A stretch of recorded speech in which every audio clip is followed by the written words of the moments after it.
Boa noite, amados. Que a graça e a paz de Jesus estejam com você. Amém?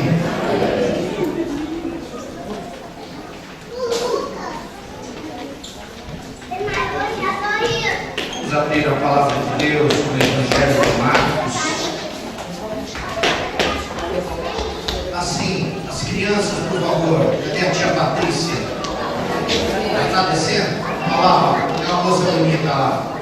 Corra atrás, meu filho. Começa a ser, vai aprender.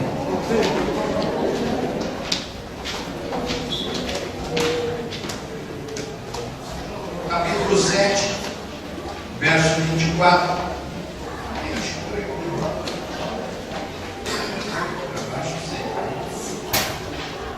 Isso, olha lá. Dá para ver, né? Aqui, a pastora apagou. A versão da Bíblia. Bom, estou com a Bíblia aqui com uma versão, se eu não me engano, é corrigida. Vamos ver se estou. Verso 24.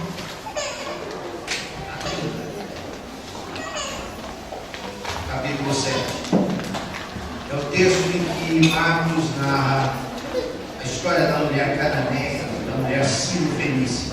Diz assim: levantando-se dali, foi para os territórios de Tiro e de Sidom, e entrando numa casa, queria que ninguém o soubesse, mas não pôde esconder-se, porque uma mulher cuja filha tinha um espírito imundo, ouvindo falar dele, foi e lançou-se aos seus pés. E a mulher era grega, sírio-fenícia, nação, e rogava-lhe que expulsasse de sua filha o demônio. Mas Jesus disse-lhe: deixa primeiro saciar os filhos, porque não convém tomar o pão dos filhos e lançá-lo aos cachorrinhos. Ela, porém, respondeu e disse: sim, Senhor, mas também os cachorrinhos comem debaixo da mesa as migalhas dos filhos. Então ele disse: por essa palavra, vai, o demônio já saiu do seu filho.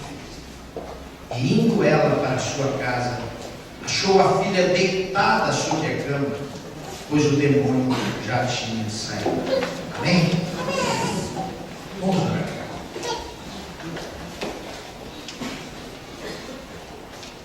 Meu Pai Celeste, rogamos agora, Senhor, que o Senhor aceite o nosso louvor, a nossa oração, que derrame sobre nós a tua graciosa presença, alegria, paz, segurança, conforto, consolo aos nossos corações.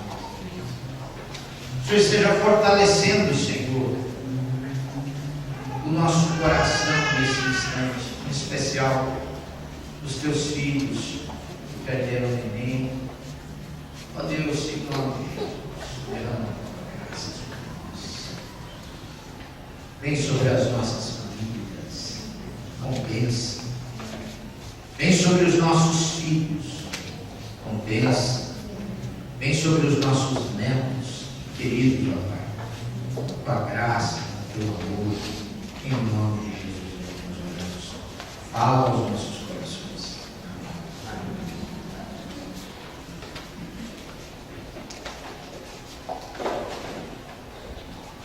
Certa feita eu comecei a falar sobre demônios, sobre o diabo, e talvez se você esteve hoje de manhã aqui, deve ter percebido que eu preguei sobre uma passagem que Jesus expulsava o demônio de um filho. Um pai roga pelo seu filho, e agora estou pregando, começando a pregar justamente sobre uma mãe que roga por sua filha. Vocês perceberam isso? Perceberam? Você pode falar, pastor, mas que sermões endiabrados, né? Encapetados, coisa e tal. Mas o interessante é que certa feita aconteceu um caso muito interessante. Eu estava narrando a história de um santo da igreja cristã, que ele conta a sua história de que ele teria sido destinado por Deus para viver com Satanás, com o diabo em casa. Você já imaginou uma coisa dessa? Ter como inquilino em sua casa, como pessoa do seu ambiente relacional, o próprio diabo? Aí um gaiato no meio da igreja falou assim: ah, pastor, eu sei o que é isso. Eu falei: isso não vai prestar. Eu falei: meu filho, o que foi que você sabe sobre isso? Ah, pastor, você tem que conhecer a minha sogra. Aí eu fiquei chateado, porque a minha sogra é uma bênção. E eu falei para ele: olha, meu filho, diante de todos, eu acho que você está sendo injusto com a sua sogra. A sogra é bênção de Deus na vida da gente, é uma segunda mãe e coisa e tal. E essa conversa toda de pastor, né, que é bem resolvido com a sogra, né? A sogra caiu do céu, quebrou a vassoura e caiu. Aí eu falei para ele: meu filho, você não pode dizer uma coisa dessa, isso pega mal para você. Aí ele virou para mim assim com a cara de ceticismo, assim: pastor, o senhor não conhece a velha. Aí eu encerrei a conversa, porque não dava para levar no ambiente da igreja. Aliás, a minha igreja hoje ela é muito. Eu estava comentando com o reverendo Moisés que lá é proibido usar palito e gravata. Eu estou sentindo aqui um porco no rolete, né? E eu sempre, porque eu sempre, afinal, 32 anos de ministério, pastor de igrejas informais, Curitiba, Foz do Iguaçu, aqui, né? Igreja, aqui nem tanto. E aí eu venho hoje aqui, então vai gravar. O Moisés estava reclamando comigo: meu Deus, fez. Deixa pra lá. Já estamos de paletó e gravata. De paletó e gravata, vamos até o fim. Amados, voltemos ao que interessa. Cadê aquele trequinho? É assim, né? Eu olho para cá. Não tem nada a ver com a mulher Sírio-Fenícia, a região de Tiro e Sidom, geograficamente mais ao norte da Palestina, para o litoral, era o antigo limite do reino de Israel. Mas no tempo de Jesus não era mais. Então era uma região gentílica, onde Jesus foge de Cafarnaum, quase 60 e poucos quilômetros de Cafarnaum. Ele foge de Cafarnaum para fugir do movimento, da procura. A sua fama era muito grande. E ele chega então a Tiro e Sidom e está lá em retiro espiritual. Então é uma região litorânea, tem praia, tem areia, mas Jesus se encontra com essa mulher. O que tem em comum essa mulher e o deserto? O deserto na Bíblia, você pega as passagens todas do deserto, que aparecem a palavra deserto, cenas de deserto. Deserto é provação, deserto é sofrimento, deserto é luta pela sobrevivência. Deserto é lugar também de anúncio de salvação. Deserto é lugar onde se pode encontrar Deus. Deserto é lugar onde você pode encontrar-se com o próprio diabo. E ao que parece, essa mulher estava vivendo um deserto. O deserto não é eterno, não é perpétuo, não é para ficar, é passageiro. Foi 40 anos para o povo de Israel, porque eles falharam no momento exato da prova de fé. Falharam, foram castigados. A geração que falhou morreu no deserto. O Talmud judaico relata que Moisés mandava os pais daquela geração abrirem uma cova na areia e dormirem dentro dela. Muitos provavelmente não iriam acordar. Então, que não nos dessem trabalho. Moisés talvez estivesse pensando, mas esse é um relato muito, muito curioso. Então o deserto é uma coisa provisória. O Salmo 126 relata uma passagem sobre o deserto ao sul, que diz, bem ali, naquele verso que eu gosto, restaura a nossa sorte como as torrentes do Negev. Os que andam chorando, clamando, levando a preciosa semente, voltarão com júbilo, trazendo os seus feixes. Um texto maravilhoso que fala da provação no deserto. O ambiente se transforma no deserto, mas há esperança do retorno. Essa mulher, Ciro Benício, ela é esse exemplo de fé vitoriosa, esse exemplo de pessoa que quase que arranca das mãos do Senhor a bênção. O pastor, hoje de manhã o senhor pregou que Deus sequer precisa da gente, precisa da nossa fé. É verdade. Mas há momentos em que Deus faz coisas na vida da gente através do deserto. Faz isso. Deus trabalha na nossa vida, não para perpetuar o deserto, o sofrimento, a tristeza, mas para nos levar a um outro patamar de qualidade de vida e de relacionamento com Ele, qualidade emocional, qualidade espiritual. O Senhor nos fortalecer as bases para novos enfrentamentos, novas etapas da vida, crescimento. Então Deus está trabalhando no coração da gente. E eu observo rapidamente no verso 25 3 verbos aqui que mostram que o corpo dessa mulher fala do texto. Porque o nosso corpo fala. Eu andei lendo um livrinho aí, fala que o corpo fala. Então você não precisa abrir a boca para dizer alguma coisa, o seu corpo já está falando alguma coisa, né? Então você olhando o texto, você vai ver uma coisa interessante. O corpo dessa mulher falando, né? O corpo dela falando. A primeira coisa que o texto diz no verso 25, porque uma mulher cuja filha tinha um espírito imundo, ouvindo falar dele, ouvindo falar de Jesus.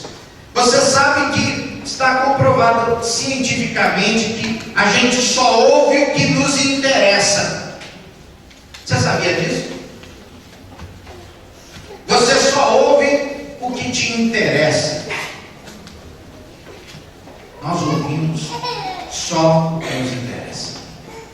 Então essa mulher captou no ar, nos relacionamentos, no disse-me-disse, da correria, do mercado, da cidade, que Jesus estava ali na região, que Jesus estava descansando ali.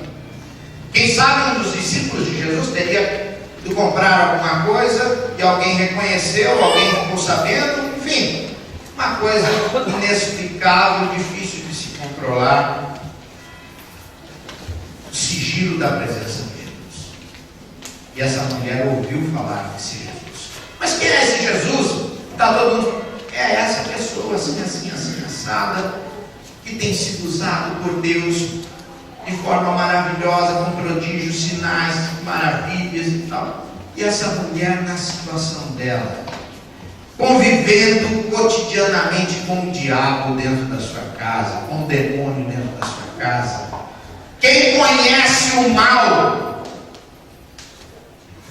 sabe que não existe miséria maior do que a convivência com o próprio diabo.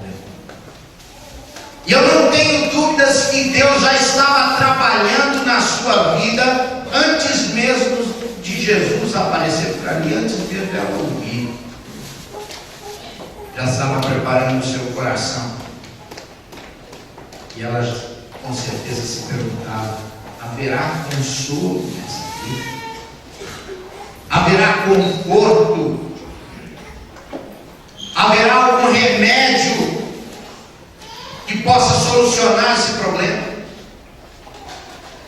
E então, quando a palavra foi pronunciada de que Jesus de Nazaré, o homem de Deus, estava entre eles, o ouvido dessa mulher já estava pronto para ouvir, porque ela necessitava e muito dessa palavra de esperança.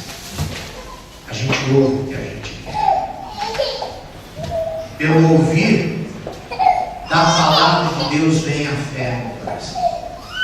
Pelo ouvir da palavra de Deus se constrói uma perspectiva, uma caminhada de esperança, de fé, de obediência a Deus.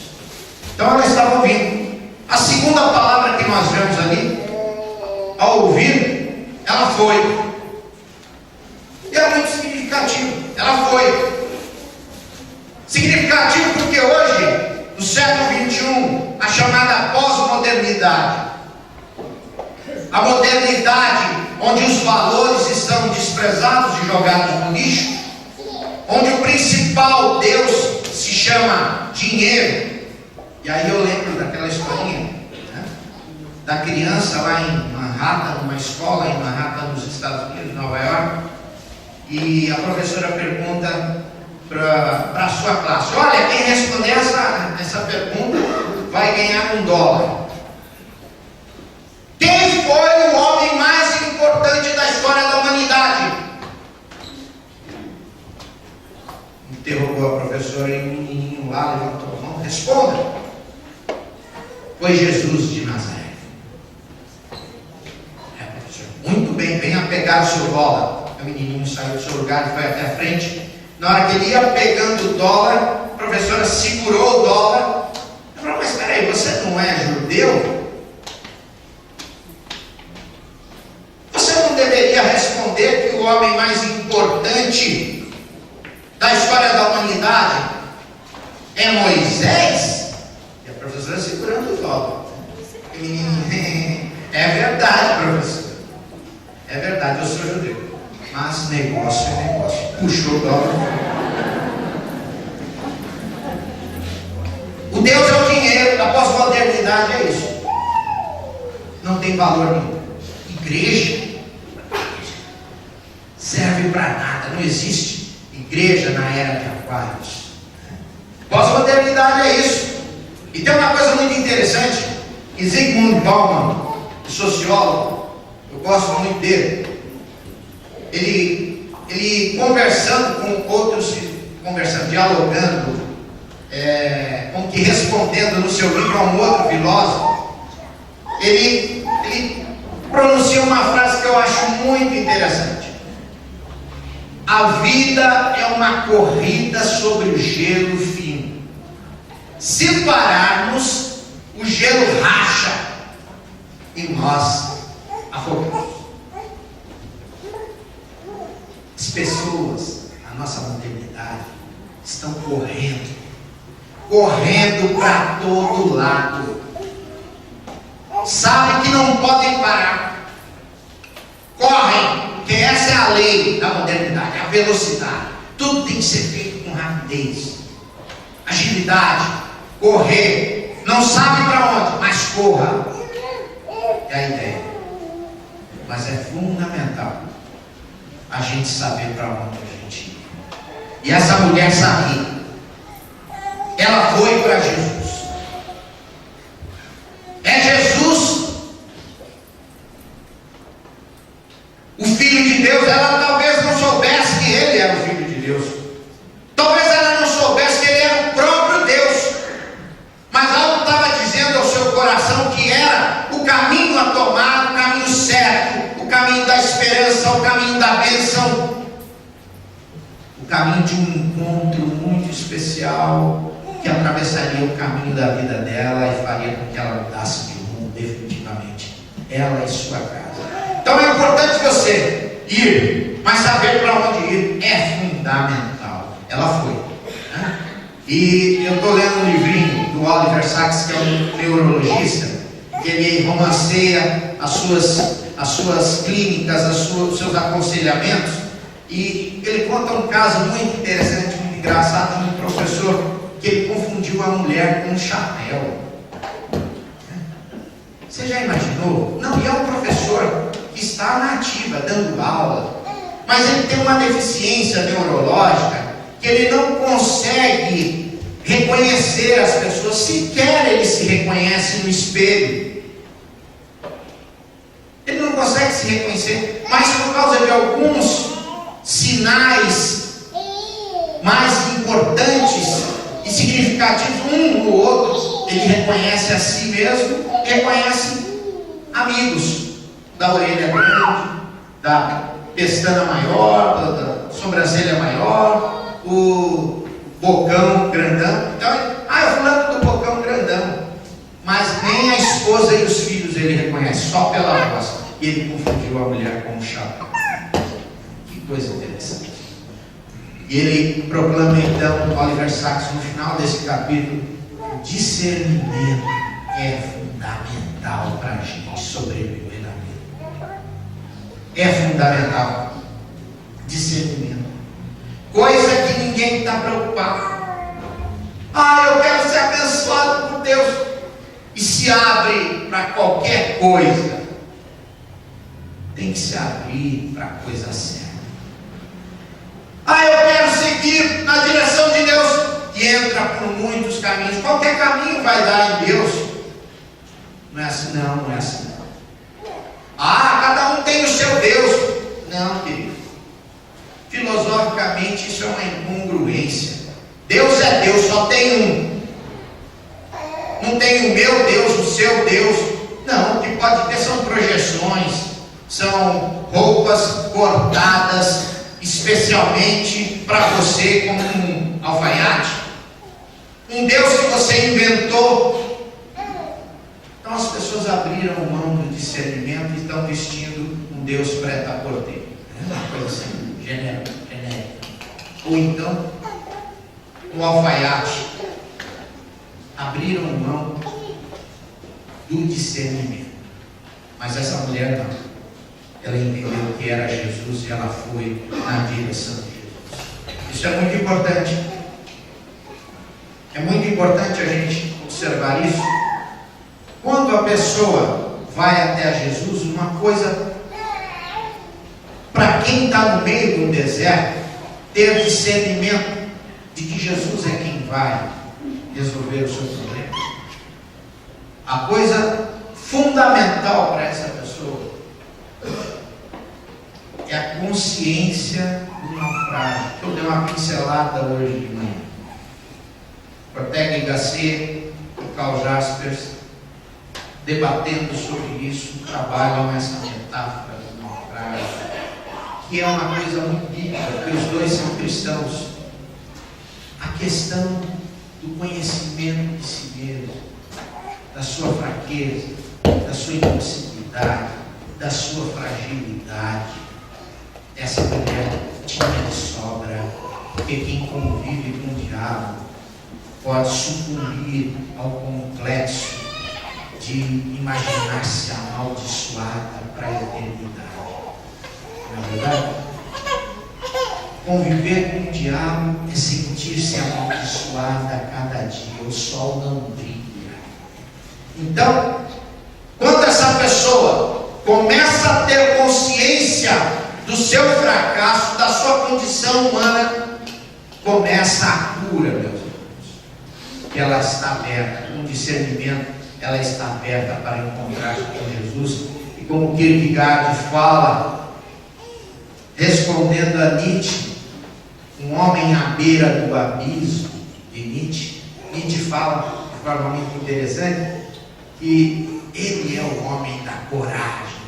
O homem para além do homem é o homem da coragem, que se lança no abismo da desgraça e morre dançando no abismo. Kierkegaard então responde: essa angústia do medo da morte, essa angústia por estar na beira do abismo, só tem uma resposta para ela, que é justamente lançar-se nos braços de Deus, desse Deus de misericórdia e de graça. É a resposta. Esse Deus é que tem salvação. E a única pessoa que pode, de fato, dançar no abismo é aquele que tem fé. Não em si, mas nesse Deus. Esse Deus cheio de misericórdia e bondade, revelado em Jesus Cristo. Que Nietzsche nega, porque Nietzsche acredita que você tem que ter fé em você. Não garante salvação para ele. Então, queridos, Kierkegaard, filósofo, teólogo, fala sobre isso. Isso tem muito a ver com a situação dessa mulher, uma angústia tremenda, e pode ser também a sua situação. E o que ela faz? O seu gestual, ela lança-se aos pés de Jesus. É o que diz o último verbo desse versículo. Ao profeta a gente obedece, mas a Deus a gente faz o quê? A gente adora. Prostrar-se é adorar. Prostrar-se é adorar, é reconhecer a divindade. E essa mulher, ao lançar-se aos pés de Jesus, ela está se prostrando. Ela adora Jesus. Ela reconhece Jesus, a fonte do sagrado, a presença do sagrado ali manifesta entre nós. Ela se lança aos pés de Jesus. E a última coisa que ela faz aqui é rogar. Ela roga. Ela roga. Como um corpo que tem fome de Deus, ela roga, ela clama. Mas não é um diálogo, é um SOS, é um pedido de socorro. Em que ela começa com que, sem controle, a pedir misericórdia, a clamar aos pés de Jesus. Ela não quer sair daquele lugar sem ser abençoada. Ela roga, ela clama. E aí a gente começa a ver a resposta de Jesus, né, aos rogos dessa mulher. Parece uma resposta um tanto insensível para um amontoado de sofrimento em forma de gente, como aquela mulher, para se dizer uma pessoa assim. Talvez eu e você não tivéssemos coragem de dizer tal coisa para uma pessoa vivendo tamanho sofrimento, tamanha situação de deserto, de provação há tanto tempo. Mas é interessante que Jesus disse. Vamos ler juntos o que Jesus disse para ela? Deixa primeiro saciar os filhos, porque não convém tomar o pão dos filhos e lançá-los aos cachorrinhos. O que você acha que Jesus estava dizendo para essa mulher? Qual é o sentimento que te vem ao coração, à mente, ao ouvir essas palavras? É difícil. Se alguém me dissesse tal coisa, num momento de suplício, de sofrimento, de dificuldade, talvez eu me levantasse e fosse embora. Talvez eu me levantasse para brigar. Talvez eu me levantasse para falar muitas coisas desagradáveis. Afinal, o que Jesus estava querendo com isso? O interessante é que essa palavra, cachorrinho, ele chamou a mulher de cachorro.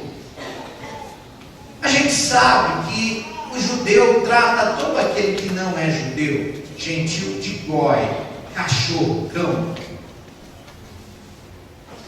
É uma expressão pouco elogiosa, né? Não sei se vocês repararam. Pouco elogiosa, né? Na verdade é uma expressão desprezível.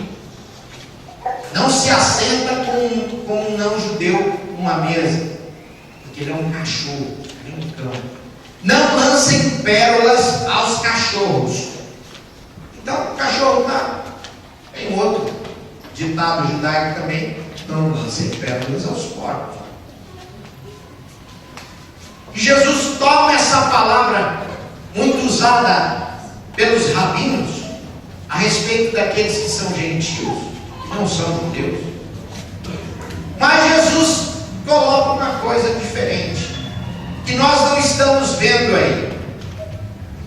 É provável que Jesus tenha falado esta palavra com um sorriso nos lábios, o que já atenua um pouquinho a situação.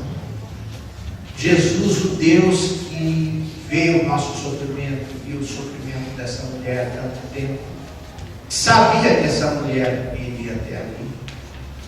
Ele chama essa mulher cachorrinho. O fato dele usar a expressão no diminutivo e com um provável sorriso é que faz o diferencial da coisa. Jesus dá uma última palavra para o momento de provação dessa mulher, para o deserto de provação dessa mulher. Chegou às portas de Canaã para essa mulher, como chegara para o povo de Israel. Chegou o vislumbrar da perspectiva de entrar em Canaã e tomar posse da terra. E o povo maldisse a terra. Os espias maldisseram a terra. Falaram que a terra de Canaã era perigosa. E não entraram. Apenas Caleb e Josué abençoaram a terra e trouxeram relatos positivos. Os demais trouxeram relatos com senões. Mas lá tem maravilhosas frutas, lugares maravilhosos, tudo muito bom, muito bonito. Mas o povo é guerreiro, é gigante, coisa e tal. E por isso o povo falhou na hora da prova. É o momento da prova dessa mulher. Jesus diz: deixa primeiro saciar os filhos, não convém tomar o pão dos filhos e lançá-los aos cachorrinhos. E é interessante que vocês viram o marido dessa mulher por aí, o texto. Ah, que mulher de iniciativa. É certo que a mulher tem o dom da palavra, né? Todos sabem, os homens sabem que a mulher tem o dom da palavra, né? Não precisava o John Gray dizer que as mulheres falam 26.700 palavras por dia, enquanto os homens falam 7.600, né? Que no final do dia, depois do homem ter gastado 7.000 palavras falando no trabalho, chega em casa, a mulher de folga, não falou com ninguém o dia inteiro, vai falar com ele, né? Está com um acúmulo de 26 e tantas palavras para serem faladas, né? Não precisa você saber disso. Os conflitos ocorrem entre homens e mulheres por causa disso. Sem dúvida, essa mulher era como a samaritana, uma mulher fora, uma mulher que não era do seu tempo, porque a mulher daquele tempo era aquela mulher submissa, calada, mulher objeto, mulher animal, né? Vai relacionada lá na lei de Moisés: não cobiçarás a mulher do teu próximo, o boi do teu próximo, a vaca do teu próximo, o jumento do teu próximo. Quer dizer, é uma mulher relacionada junto com os elementos do estábulo, né? Não é esse tipo de mulher. É uma mulher para além do seu tempo. Por isso que o seu marido não devia estar com ela. Que o marido naquela época teria tolerância para aguentar uma mulher cheia de iniciativa, né? Sendo que os rabinos diziam que a mulher não tinha alma. Se tivesse alguma com muita iniciativa, era uma alma penada que tinha entrado nela, né? Então, é uma coisa, qualquer coisa assim. Essa mulher está ali, e olha, ela responde Jesus na lata. Ela não vai para casa, pensa, remói e traz uma resposta. Não, ela responde Jesus na lata. A resposta dela, cadê? Sim, Senhor, o Senhor está certo. É isso mesmo. O Senhor está certo. Como se ela soubesse os planos de Deus para a salvação da humanidade através daquele povo de Israel que trouxeram o Messias para a humanidade. Mas também os cachorrinhos comem, Senhor, debaixo debaixo da mesa as migalhas dos filhos. Olha só, que mulher. Ela sabe gestual, o gestual do pedir, do clamar, do rogar, mas ela também sabe articular muito bem a palavra. E ela se coloca de forma muito positiva. O que vocês veem aí? Por essa palavra, Jesus disse: olha, por essa palavra, mulher, vai, o demônio já saiu de tua filha. E o texto diz: indo ela para sua casa, achou a filha deitada sobre a cama, e o demônio já tinha saído. Eu vejo nas palavras dessa mulher, e você talvez tenha visto de cara, de chofre, que o coração dessa mulher, porque a Bíblia diz que a boca fala do que está.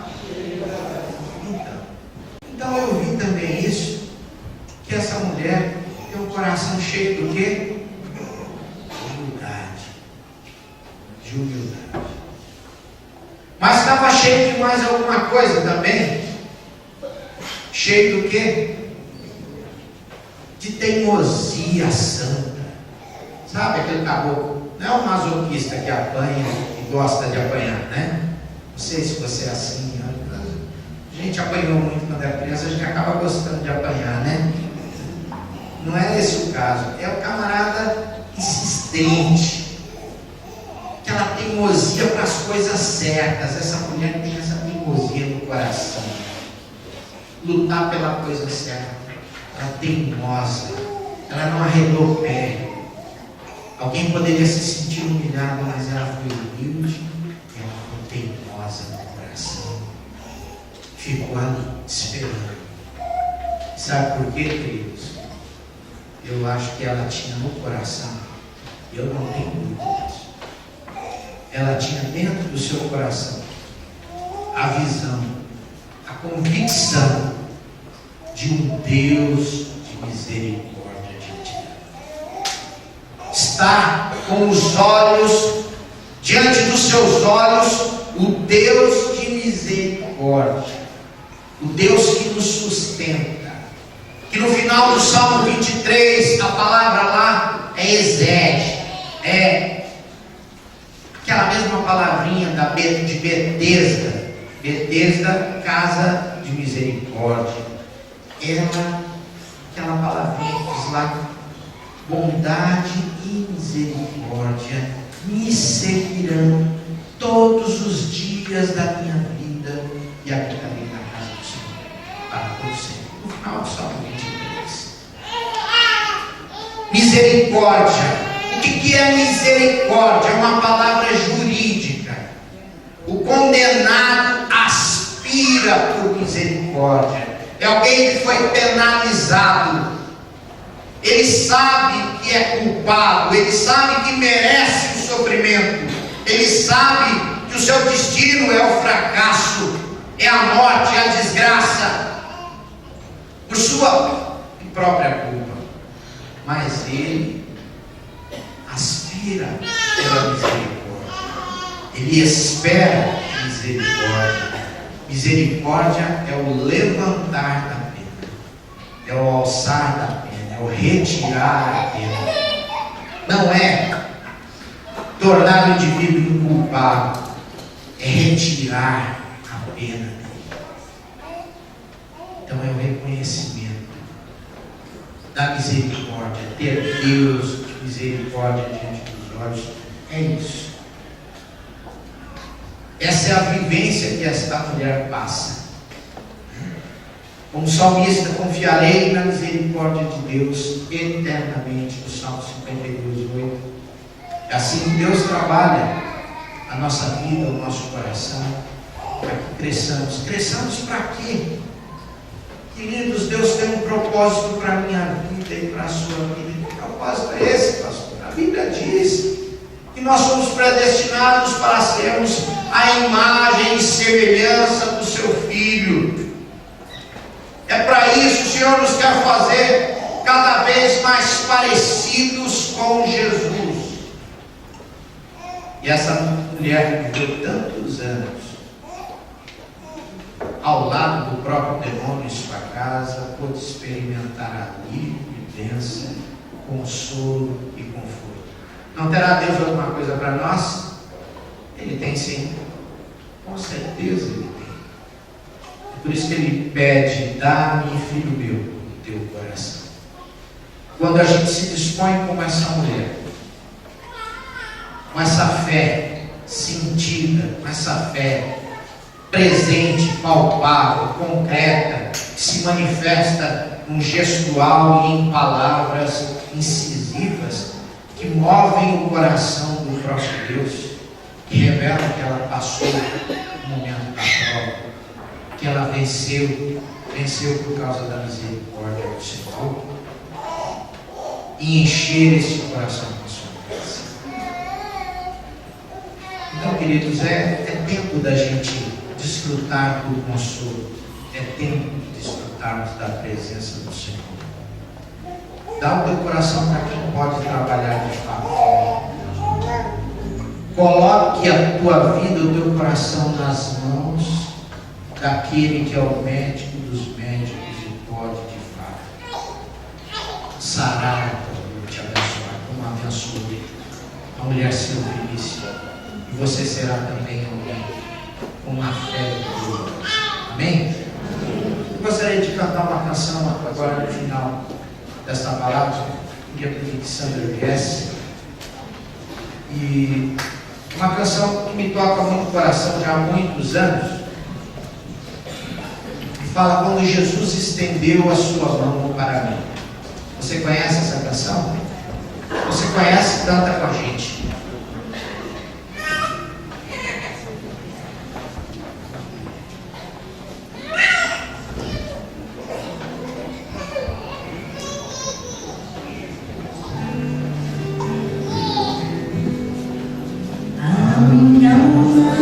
Estava longe do caminho de Deus.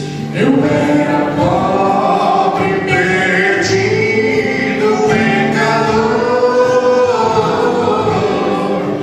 mas Jesus transformou minhas trevas em luz, quando Ele estendeu a sua mão.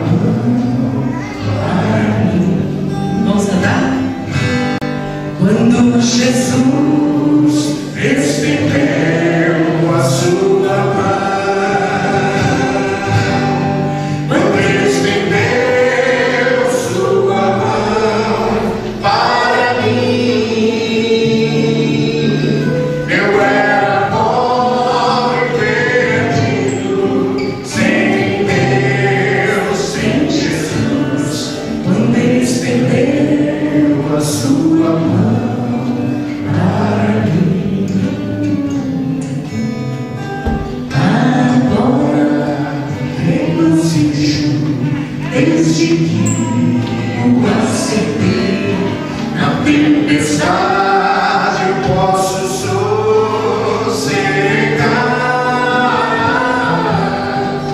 pois com Ele estou liberto do perigo e do mal, desde que estender a sua mão para mim. Vamos verbos, tá? Quando Jesus estender a sua mão, quando Ele estender a sua mão para mim, eu era pobre, perdido, sem Deus, sem Jesus. Quando Ele estender a sua mão, quando Jesus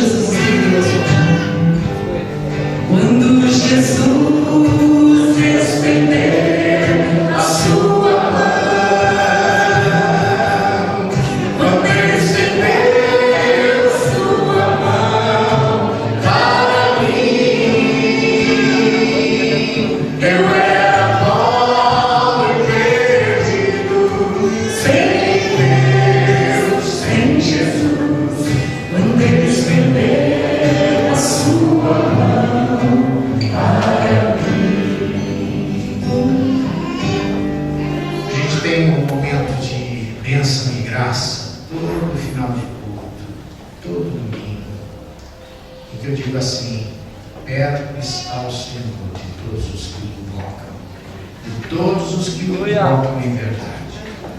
E Ele satisfará o desejo daqueles que o temem. É um convite para você que está precisando segurar na mão de Jesus. A vida segurar nesse momento de dificuldade. Não faz diferença nenhuma o pregador. Quem faz a diferença é Jesus. A presença dele aqui entre nós. 2 ou 3 reunidos em nome dele, ele promete estar presente. Então, nós estamos em intercessão desde o início do culto. Então, sai do seu lugar, se você quer receber essa oração final, essa oração de conforto. Você quer segurar na mão do Senhor, seja qual seja o seu problema, Deus sabe. Segura na mão do Senhor, eu tenho certeza que você vai estar bem acompanhado e abençoado. Eu gostaria de orar por você. Nós gostaríamos de orar por você. Sai do seu lugar, entra aqui à frente, rapidinho.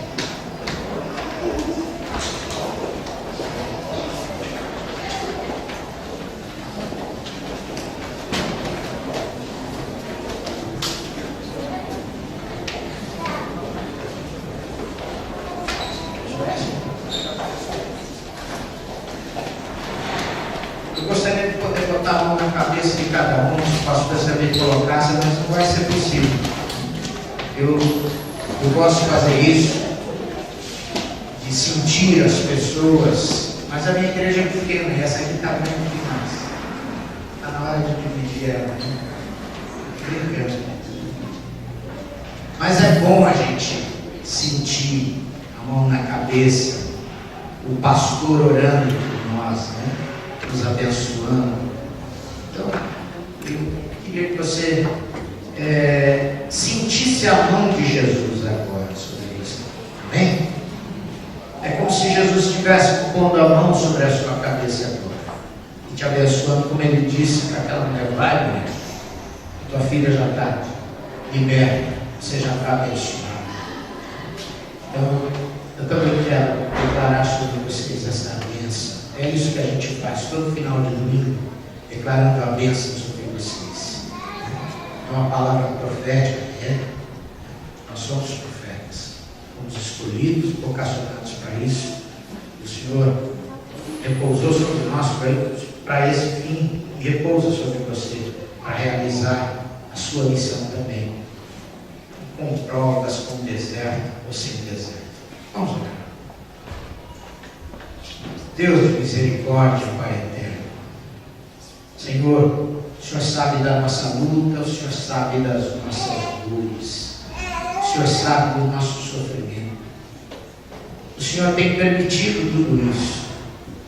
O Senhor tem nos deixado nessa caminhada muitas vezes sofrendo, e a gente pensa muitas vezes que o Senhor nos tem abandonado, mas a gente, no fundo, a gente sabe que o Senhor não nos abandonou. Sabemos que o Senhor está nos provando muitas vezes no caminho da aflição, debaixo de fogo queimando, mas sabemos também que o fogo às vezes não queima, por causa da tua misericórdia, da tua presença assim, que nos livra do sofrimento, que faz a visão da sarça que ardia se manifestar na nossa vida, porque é graça, tua presença. O teu coração se move em graça e misericórdia para com as nossas vidas. E é por isso que a gente está aqui, Senhor. Mais uma vez clamando a tua misericórdia sobre nós, sobre as nossas famílias, sobre os nossos irmãos aqui, os nossos queridos, ó Deus. O Senhor esteja curando aquele que precisa ser curado. O Senhor esteja resolvendo o problema daquele que está enrolado com problemas e com dificuldades. O Senhor esteja confortando o coração que perdeu o ente querido. O Senhor esteja, ó Pai, trabalhando nas nossas vidas, nos nossos trabalhos, nos nossos locais de trabalho, nos nossos relacionamentos conjugais, nos nossos relacionamentos com os nossos filhos, com os nossos pais. Ó Deus, ajuda-nos. Faz-nos parecidos com o teu filho, Senhor. Ajuda-nos a sentir como o Senhor sente. Ajuda-nos a ver como o Senhor vê. Ajuda-nos a entender, Senhor, mesmo dentro da nossa limitação, da nossa finitude, o teu poder, a tua grandiosidade, e principalmente, Senhor, a tua eternidade, que para nós é uma coisa incompreensível, porque nós morremos, a gente acaba, Senhor. Isso para nós muitas vezes é muito assustador. Tem misericórdia, Senhor. Ajuda cada um de nós aqui na sua dificuldade. Leva-nos com a tua paz, com a tua graça. Repousa a tua mão de conforto, de bênção sobre a cabeça de cada um dos teus filhos aqui. Leva-nos com a tua graça, Senhor. Em nome de Jesus.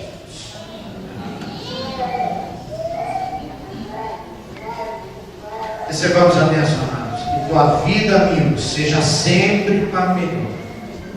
Que o sol aqueça sempre o teu viver. Que a chuva caia suave sobre o teu lar. Até nos encontrarmos. Que Deus te abençoe, te guarde. Que Deus, o Senhor, levante sobre ti o seu rosto e te abençoe. Que Deus, o Senhor, te abençoe e te dê da sua gloriosa, maravilhosa paz. Hoje para nós. Amém. Deus abençoe.